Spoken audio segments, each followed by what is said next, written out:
میں نے گریجویشن مکمل کی تو میرے پاس ایک 8 سال کی بچی آئی جس کی والدہ اپنی بیٹی کی پڑھائی کے لیے بہت پریشان تھی۔ کہتی میری بیٹی ہمیشہ ایک گریڈ لاتی تھی، جہاں اسے ٹیوشن بھیجتی ہوں اس ٹیچر کی شادی ہو گئی، اب ان کی چھوٹی بہن پڑھاتی ہے، لیکن میں مطمئن نہیں۔ کچھ نجی معاملات کی وجہ سے میری بیٹی کی عمر 8 سال ہو گئی ہے، لیکن یہ 1 کلاس میں ہے۔ بہت مشکل سے سیکنڈ ٹرم پاس کیا ہے۔ میں نے کہا آنٹی آپ پریشان نہ ہوں۔ میں نے اسے اپنے ساتھ بٹھایا، تھوڑا بہت سنا۔ اسے توجہ کی ضرورت تھی، وہ بہت جلد تھک جاتی تھی۔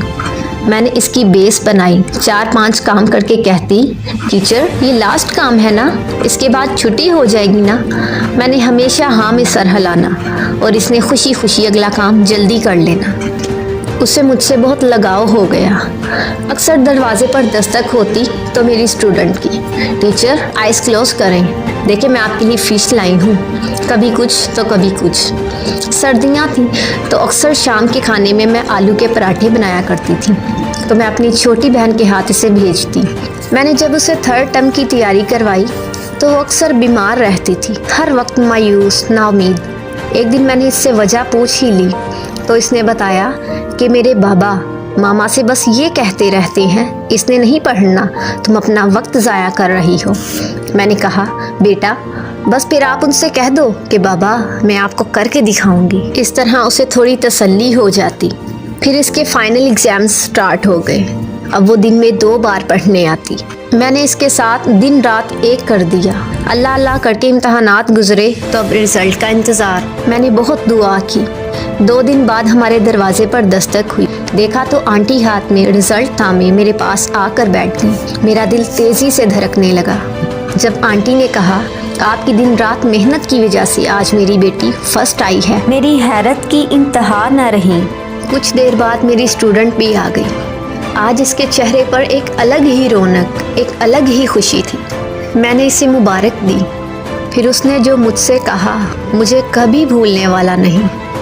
ٹیچر میں نے رات آپ کے لیے دعا کی، اللہ تعالیٰ میری ٹیچر کو اپنا گھر دے دیں، اچھی اور بڑی جاب دے دیں، اور میری ٹیچر کو وہ ساری چیزیں دے دیں جو انہیں پسند ہے۔ مجھے بہت خوشی ہوئی۔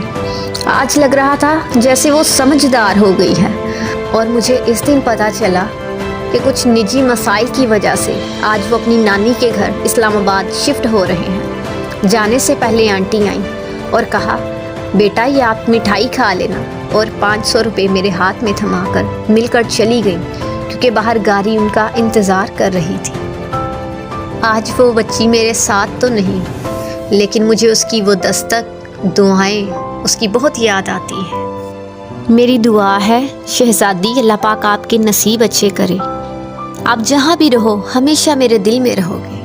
یہ ہمارے ہی بچے بہن بھائی ہیں، کبھی خود سے کتابیں لے کر ان کے پاس بیٹھیے، ان سے پڑھائی کے متعلق سوال کیجیے، ان کے مسائل کا حل تلاش کیجیے۔